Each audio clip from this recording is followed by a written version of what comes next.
give it another minute, and then we'll get going. Sounds good.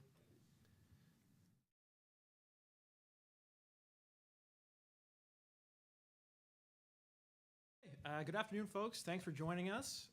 Happy to have you here, taking some time out of your day to join us for Energy Efficiency Week and our webinar on takeCHARGE. My name's Philip. I'm a key account specialist here at takeCHARGE with the team at Newfoundland Power. This is my colleague Chris. He's the supervisor of programs here at takeCHARGE. So we're happy to be here, joining you here today to give you a little bit more of an overview of takeCHARGE. Hopefully answer some of your questions, provide some more information on our rebate program, some tips to help you save, and some education. So thanks again for joining us this afternoon. I'm just going to start things off with a short video here, one of our newer commercials, to give you a little bit of an introduction to takeCHARGE and who we are. Well, this looks cozy. The attic must be well insulated. Well, that window could use some draft proofing, though. Nice touch on the open curtains, let the sun warm the room. Cute bathtub, but short showers will save you money. Just saying. Come on, that light bulb is not LED. So much for modern art. Am I right?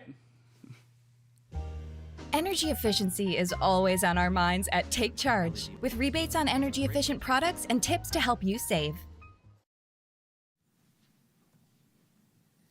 So that's one of our newer commercials. It just kind of gives a bit of an overview of the takeCHARGE program, and we'll jump right into things. For anyone who's not familiar with takeCHARGE, we're a partnership between both utilities here in the province, Newfoundland Power and Newfoundland and Labrador Hydro. And our aim is to provide energy savings to our customers through rebates, education, tips, throughout the province for our customers. For anyone not aware, we've been around since 2009 in some iteration. We're actually celebrating our 15-year anniversary this year. You might have seen some stuff around on social media. We're also around at some different events throughout the week. So really happy to be celebrating 15 years. It's quite an accomplishment and a big milestone for us.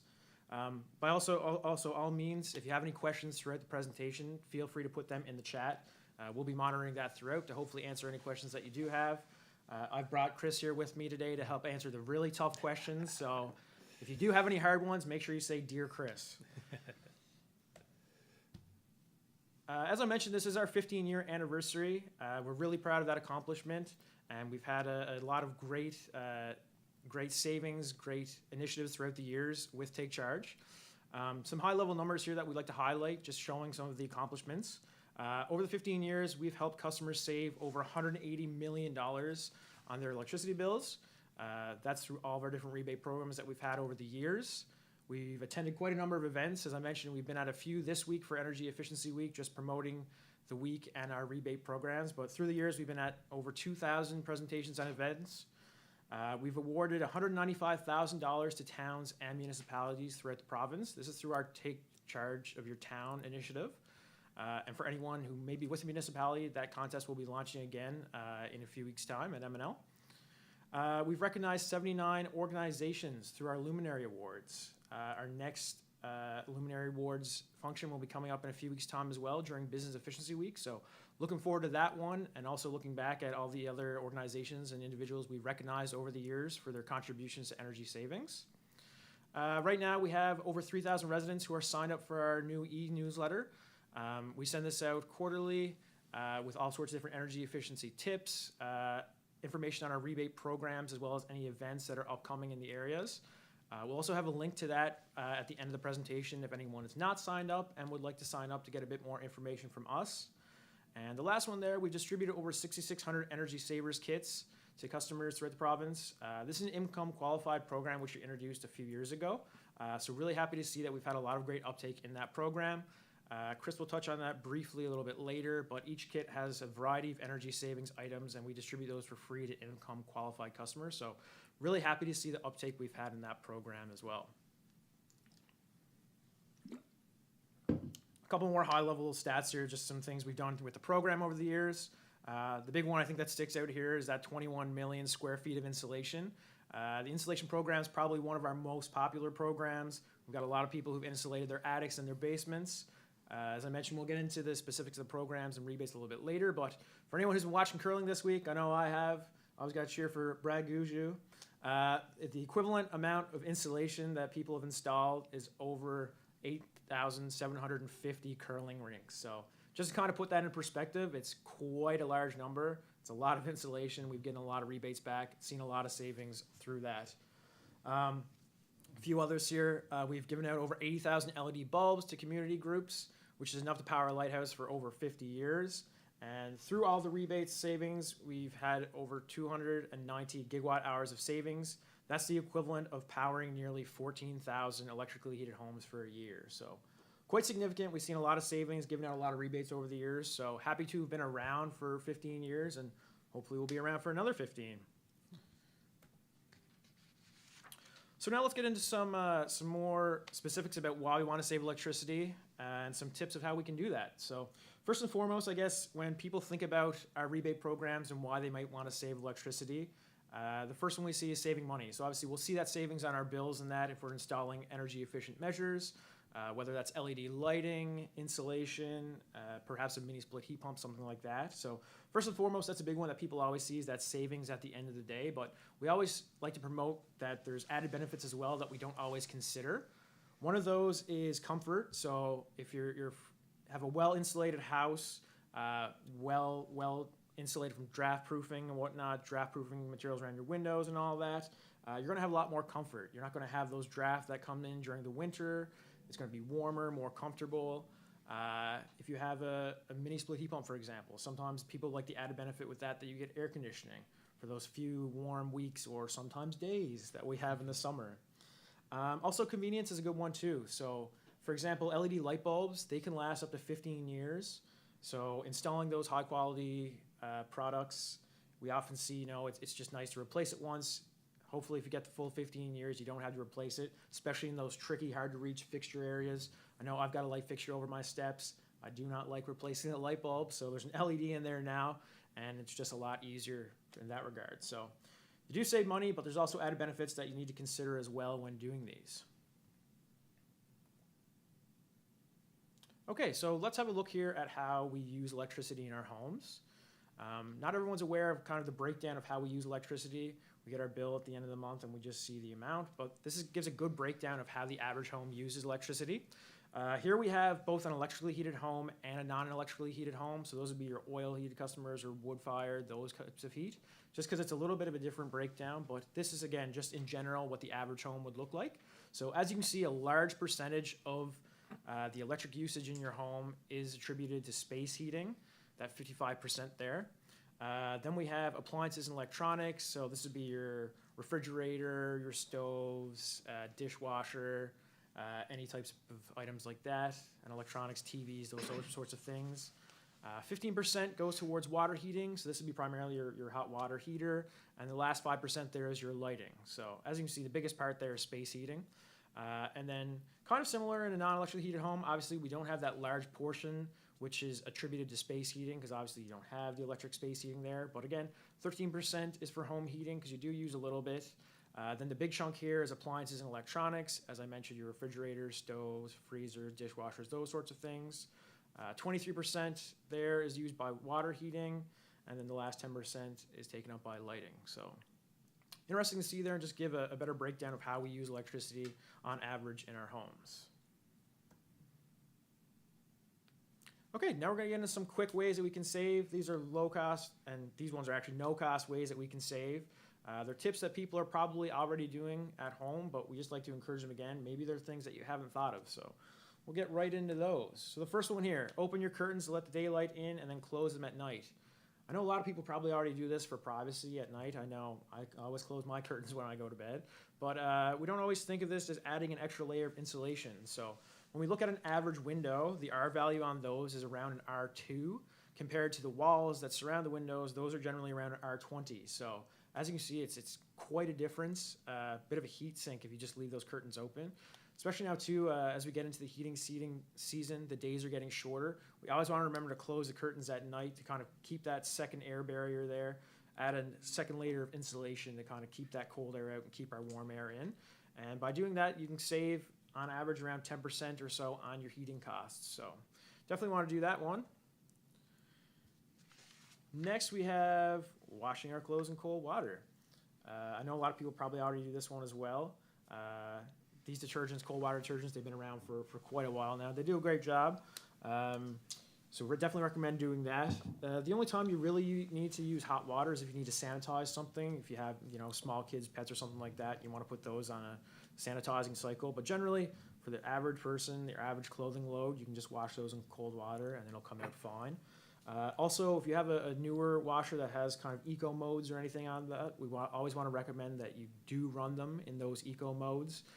If you have a second spin cycle, run that, because if we can get all the water out in the first lot in the washer, that generally makes the drying a bit easier, and that's kind of where most of the electricity gets used when you're doing laundry. It's not in the washer, but in the dryer. So, but again, by just doing this, saving on your hot water heating by using cold water, we estimate that you can save over $175 a year just by doing that simple step. Use energy-saving features on your appliances. So as I just mentioned, if you have a washer that has an eco mode or a second rinse cycle, we always want to encourage folks to use that. A couple of examples we have listed here. Your dryer has an auto dry option. A lot of the newer ones have sensors, so they pick up the moisture in there and kind of cut off themselves when they sense that the clothing in there is dry. Your washer, you want to rinse that on a high spin cycle. If there's a secondary cycle, we want to use that. And this example here, the dishwasher, we don't want to use the heated dry cycle. So this is actually kind of showing us not to use a certain mode or a cycle. If it, again, it has an auto feature, that's great, or an eco mode. But again, unless you're in a real hurry to get your dishes out of the dishwasher, you don't need to use that heated dry cycle option. And again, if you have any other electronics that we don't have mentioned here, any TVs, if they have a power savings mode, your computers, anything like that. Basically, if it has an eco mode, we always encourage folks to use that. A lot of new appliances now that we get to are also Energy Star models, so you might see that little blue logo on there. Generally, if they're an Energy Star product, they're pretty high in energy savings anyway, but a lot of them will have those added eco modes, so I always encourage people to use those. Take shorter showers. This is a good one. If any of you have seen us at different events, we generally have these little blue timers. They're not an egg timer, they're actually a shower timer, so those are for 5 minutes. On average, the Canadian spends 8 minutes in the shower. I know recently I was at an Airbnb in PEI that the shower there actually had a timer in it, so I can say I'm actually under 5 minutes.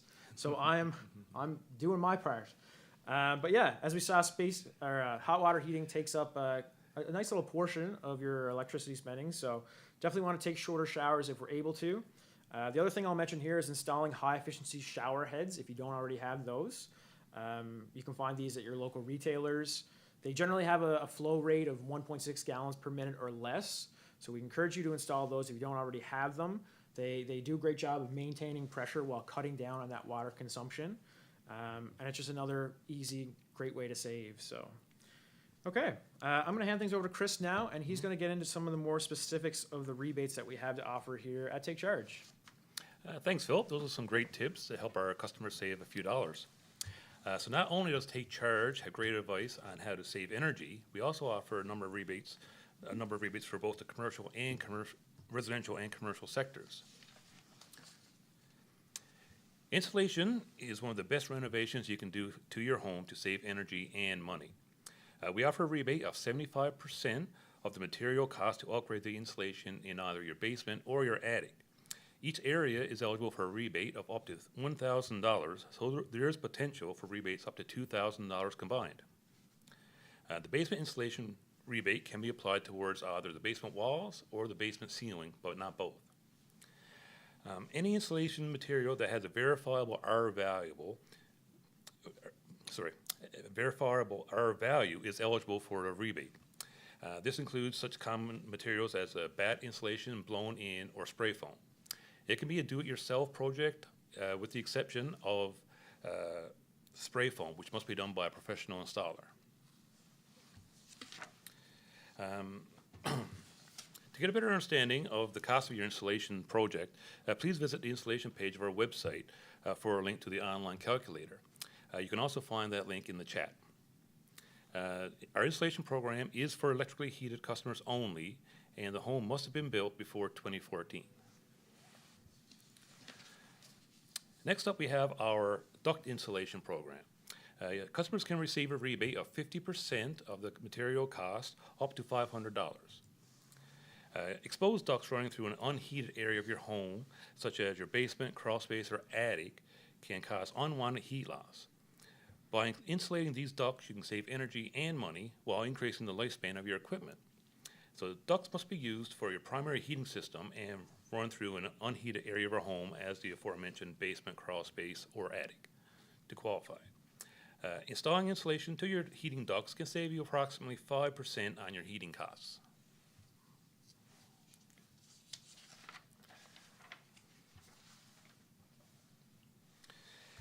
We also have an air sealing rebate program. Customers can receive a rebate of up to $500 for your project.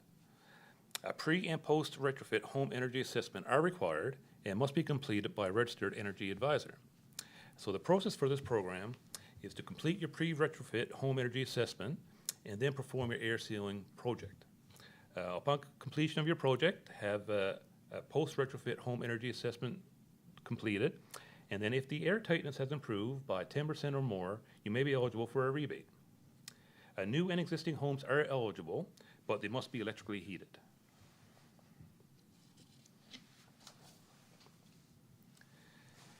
To assist our oil-heated customers convert from oil heat to electric heat, takeCHARGE is delivering the Oil to Electric program in partnership with the federal and provincial governments. Through this program, customers can receive substantial rebates by removing the oil system from their homes, including the oil tank, and replacing with an all-electric system. Eligible technologies include electric furnaces, electric boilers, mini or multi-split heat pumps, and central heat pumps. As you can see from this table, customers can receive rebates up to $22,000 for participating in this program for a central heat pump. So if this program applies to you, please be sure to check the income eligibility chart on the website, also found in the chat, to determine if you fall under the general stream or the income qualified stream. As the technologies under this program are quite complex, a certified installer and electrician are required for the installation.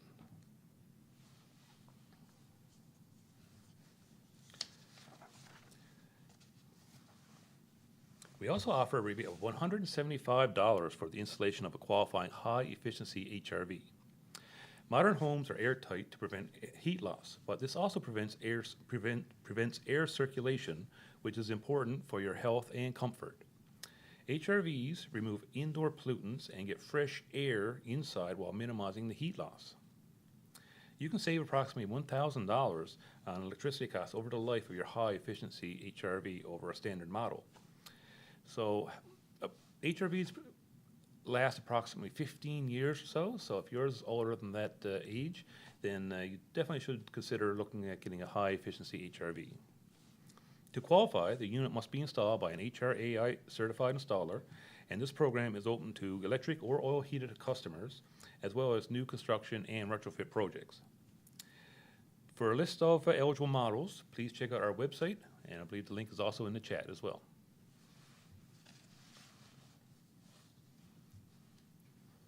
As Philip mentioned previously, we have an Energy Savers Kit program. This program offers customers a free box of products for income-qualified customers that can be used in your home to reduce electricity costs. Inside the box, you will find several LED light bulbs, some switch and outlet insulators, some draft plugs, some weather stripping products, a window film kit, as well as a high-performance shower head and some faucet aerators. If all the items are installed, you can save up to $100 on your electrical costs per year. To confirm eligibility, please visit the website for qualifying income levels. This program is open to both electrically heated and non-electrically heated homes, but the kits will vary depending on your heating source.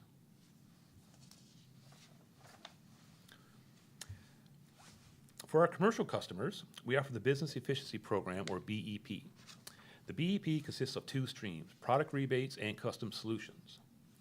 Our product rebates consist of quick and easy ways to save money and energy, and some of the measures included are various LED lighting technologies, such as LED luminaires, tubes, screw and light bulbs, wall packs, high bay lighting, and exit signs. We also offer rebates on programmable thermostats and occupancy sensors, as well as high-performance shower heads. To avail of these rebates, you simply purchase, install, then submit a one-page application form to your utility. Be sure to check out the eligibility requirements for each measure as they vary by technology before purchasing. Measures that are not included in our product rebates may still qualify for a rebate, so you should reach out to us before you start your project. Qualifying projects are eligible for a rebate of 10 cents per kilowatt hour saved based on first year energy savings. Pre-approval is required, so be sure to reach out to us before starting your project. Cannot stress that enough. Our website also has plenty of tips broken out by sector, be it office or warehouses or processing. So be sure to check it out for low and no cost ways to save. So I'll pass it back to Philip now, who will talk about some heat pumps. Perfect. Thanks, Chris. Before we get into the heat pumps, I'm just going to circle back to the insulation rebate for a second. A couple of questions that we often get. How much can the average person expect to save, I guess, by insulating? Depends on the area, Philip. In the basement, you can expect approximately $700 savings in that range. Whereas by topping up in the attic, you can save approximately $250 to get up once your installation's up to code. Okay. Yeah. And how much, I guess, does it cost the average person? Well, what can we expect to spend, I guess? Yeah, it depends on the size of the home, like the square footage that you need to insulate. But if you check out our installation calculator, you can input the size of your home, how much you have there now, and how much you need to add in, and it will provide a rough estimate on how much it should cost, as well as some estimated savings and calculate the payback as well. So with our rebate of 75%, it definitely takes a big chunk out of the initial costs. Perfect. Good to know. I'll put in a plug as well. You might see some of us out around tomorrow at some of the local retailers in your area. I know there's a few of them that have different installation sales on the go. It's a great time to consider insulating your attic and having a look to see what you do have up there. If you were considering the project, this is a great time to take advantage. And especially, as Chris mentioned, with those rebates there, it's not too cumbersome. You can do it yourself. And yeah, it's a great rebate. I know I've taken advantage of it. Chris has also taken advantage of it. I think most of us here at takeCHARGE have done it and made sure. So That's right. yeah, great to see. Now we'll move into some more information here. We're going to talk about heat pumps. So these have been around for probably the last 10 or 15 years. They've definitely been a hot button topic the last 5 or so years. So just want to give a bit of education on heat pumps and whether they're right for your home or not, because it's a question that we often get when we're out at events and out speaking to everyone. So we're going to talk mostly about ductless mini split heat pumps. There are also centrally ducted heat pumps. There's also multi-split head units. But for our purposes, we're just going to kind of talk about mini splits right now, because that's kind of the hot button technology that we've heard a lot about and that we've seen installed quite a bit. So what is a heat pump? I guess first and foremost, the best way and easiest way to explain this, everyone has a refrigerator at home or a freezer. So when we think about that, we put everything inside of it to keep it cold. And everything around it, in your home is still normal temperature. So a heat pump works in a similar way, but kind of the opposite way. So it actually pulls warm air from the surrounding area on the outside and then brings it into your house and puts it out as heat.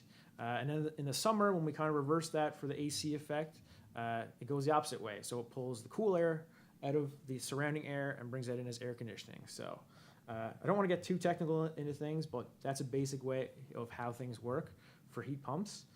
They're quite efficient. Some of the higher end models can work in temperatures up to minus 20 degrees. So they do work quite well in the winter. And luckily, our temperatures don't get down too low around here. So they should function pretty well in still cold air and cold weather. There's an outdoor unit and an indoor unit. You can get multi-split head units in that, but as I said, for this example, we're just kind of using the one-to-one. Our picture here outside too, it's not a great representation. Generally, we'd see the outdoor unit up on some sort of pedestal to kind of get up away from the snow and that. But yeah, this is just a general overview, I guess, of how mini splits do work. If you are considering a mini split, there are quite a few benefits. The first one, they're really, really efficient units, so you're going to save money, up to 40% on your electrical heating costs for certain areas where the heat pump's used. Now, this won't be in every area of your home. The more open concept that your home is, the better the savings will be. The more areas that you can heat with one unit, the more savings and the better you're going to be. If your home is really, really chopped up and segmented, they're still really efficient, but you're not going to get that same level of savings as you would with an open concept area. So that's definitely something to consider. And it's just in the areas where it's used. You know, you'll get some overflow, some spillover for the heating benefits from that, but it won't get to all areas. You probably still will need to use some baseboard heating in some areas. Also, you're going to get increased comfort. When we talked about baseboard heating, we always talk about turning back your temperature at night. With a heat pump, the way they work, it's actually more beneficial if you just leave them on one temperature all the time. So it's kind of up to you where you set that to, kind of whatever makes you feel comfortable, whether that's 19 degrees, 20 degrees, 22. So once you feel that like comfortable area, we always recommend setting it there and leaving it there. Really, the only time you need to switch it is when we switch heating seasons. So going from fall and winter into the spring when we shift it to that AC feature. But really, you can just kind of set it, forget it, and just have that comfortable air all the time. As I mentioned, the more open concept your house is, the more heating, more efficient, and more savings you're going to see from that. As well as some things to consider when you are installing one or if you're looking to install one. The first thing is that we recommend to check your insulation levels. I've already talked a lot about this insulation rebate, but you're not going to see those savings if you don't have good insulation in your home, whether that's your attic insulation or your basement insulation. If you have an unfinished basement, for example, you won't see the savings because your basement's just going to be sucking the heat out of there like crazy. So that's the first thing, and it's a lot cheaper too to upgrade your insulation before moving into the heat pump. It's a bit more of an investment. As I mentioned, the house layout, there's also some maintenance involved with these. So they're not just a one-time install it, set it and forget it, and don't do anything else. There is regular maintenance that we recommend doing on your heat pumps, both inside and outside. The inside unit, you're going to need to clean that every 4 to 6 months or so. Just keep an eye on the filters and that. Again, if you're running the AC throughout the summer, you can get some condensation buildup and that sort of thing. So you just want to keep an eye on that, keep it clean, clean your filters and stuff. And then on the outside units, we always want to make sure to keep those free and clear of debris, whether that's leaves, tree branches and stuff in the fall. In the winter, often snow can build up. Sometimes we get a bad storm. You might even need to turn off the outdoor unit and clear it out. Covers are really nice to have, really great feature to keep the snow out. I know last year I myself got caught. I was lugging buckets of warm water out for an hour and a half to try and thaw out our heat pump. So don't make the same mistake as me. As well, to help folks make that decision whether they may want to install a heat pump, we do have a calculator on our website, a heat pump calculator. So you can put in all the information in there that kind of best suits what your home may be looking like, the square footage, what you have there now, what you're looking at installing, and different types of models. So definitely recommend checking that out for some more information and to give you a better idea and an estimate if you're considering installing one.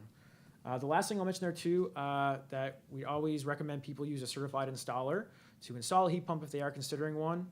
As much as the installation rebate might be a do-it-yourself project, this one is much more involved and much more technical. So we always say you should have your heat pump installed by a certified installer, which is both a journey person, refrigeration and air conditioning mechanic, as well as a registered electrician or electrical contractor in the province. Some reasons for this, basically, as I mentioned, it's a technical system. There's some refrigerant and stuff, some pumping and everything that has to be sure that the lines are freed up in that when it's installed. It needs to be installed correctly as well for a lot of warranties. So heat pumps are really good systems. You can generally get 12 to 15 years of useful life out of them. Unfortunately, if you go in and try to put it in yourself, something goes wrong in a couple of years' time, then your warranty's void because you didn't have it installed properly, and then you're going to be out a lot more money. So again, not a do-it-yourself project. And we also have a list of certified installers on your website. So if you are considering installing one, definitely check that out and get a few quotes from different folks in your area to give you a better idea of what might be out there for you. I did see a question just come in there. Chris, did you want to touch on that? Sure. A question came here in on insulation. Is there a minimum purchase required for insulation rebate? While we don't have a minimum purchase requirement, we do encourage people to, once they start their insulation project, to complete it, because the sooner you get that done, the more energy you can save. So. And we only offer one rebate per installation, correct? That's correct. Yeah. So if you're in the process of insulating your basement, you only do half of it and you put in your rebate, we'll only be able to rebate that one time. So again, while there's no minimum purchase, we definitely encourage you to do the full project at the one time. So That's right. okay, next we're going to touch on EVs briefly here. I'm sure folks are intrigued and would like some more information on electric vehicles. They're becoming more and more popular throughout the province. Dealers are getting more and more EV models all the time. So it's something we're working on to kind of provide some more education and again, inform customers about what's out there, what's available, and kind of help them make a decision if you're considering purchasing one. So yeah, we're going to touch on that now. Some high-level facts about EVs in the province. Right now, there's over 1,200 registered all-electric vehicles in Newfoundland and Labrador. As I mentioned, there's more and more too becoming available to dealers throughout the province all the time. I think too, you'd be hard-pressed if you sat down and watched TV for an hour. You'd be hard-pressed to not see a commercial for an electric vehicle. So they are becoming more popular. Right now, there's over 120 public charging stations in Newfoundland and Labrador, and that involves a number of the takeCHARGE charging sites. Over the past few years, we've installed 19 charging sites throughout the province, right along the takeCHARGE, and each one of these sites has a level 2 charger as well as a level 3 DC fast charger. For anyone who's not familiar with EVs, a level 2 charger is kind of your standard at-home charger. You plug in, leave your vehicle for a few hours, and it'll top that up to 80%. Whereas the DC fast chargers, you can generally go from, I'll say 10 or 0 to 80% in around 30 minutes or so. So they're a lot faster, and those chargers are spread out around 60 kilometers or so apart. So shouldn't have too much trouble finding one if you are considering an EV. And as again, with most technologies, as battery technology improves, charging technology improves, we're going to try to stay ahead of that kind of thing so we can adapt and do the best for customers to have a great charging network out there and charging infrastructure throughout the province. We also have a link to our website there for information on EVs. We've got a lot of great information on there, different model listings, different chargers and information, some fleet calculator tools, as well as personal fuel savings calculators and that sort of thing. A lot of great information on there, so if you are in the market or considering an EV, I definitely encourage you to check that out as well. We just had another question there in the chat. Yes, we have a question there from Ed. Installation rebates for homes not primarily heated by electricity ended in 2023, if I recall correctly. I understand there was agreement with the provincial government and takeCHARGE for those particular rebates. Will there be any rebates of this type again? That's correct. That program did end back at the end of 2023. At the moment, we don't have any plans to, offer rebates for non-electrically heated homes, but keep checking an eye on the website and for our information because something may come. There may be another partnership down the road. So. Perfect. Thanks, Chris. If anyone else has any other questions, that's the end of our presentation, but feel free to chime in there with any questions you might have in the chat. As well, if you don't have time right now, you can contact us at takeCHARGENL.ca.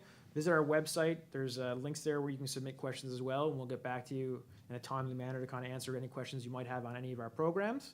I think we've done, a good overview of what we have to offer at takeCHARGE for both residential as well as commercial customers, and hopefully we were able to provide you with some more education and ways that you can save as well. I'd also encourage folks, if you haven't already, to sign up for our e-newsletter, as I mentioned early. You can scan this here or visit our website to sign up there and get more information. One other question there in the chat. Yeah, another question from Ed. Are HRVs effective for controlling humidity? Definitely. HRVs are a very effective tool for controlling your humidity. In fact, that's one of the ways you know that your HRV is due for replacement if you see increased levels of humidity on your windows and such. So as that HRV is bringing in that new drier, fresh air, it will absorb some of that humidity off your windows and such and keep humidity levels at a great level. Perfect. Excellent. Okay, thanks, Chris. That's it for us today. As I mentioned, keep an eye out for us if you're around tomorrow. We'll be at select retailers throughout the province to kind of promote Energy Efficiency Week as we clue things up and promote installation sales, which are ongoing. Thanks again for taking time out of your day to join us today. We hope we provide you with some good tips and education. And by all means, if you have any questions, feel free to reach out to us in the future. So thanks for joining us. Have a great day and happy Energy Efficiency Week. Thanks, folks.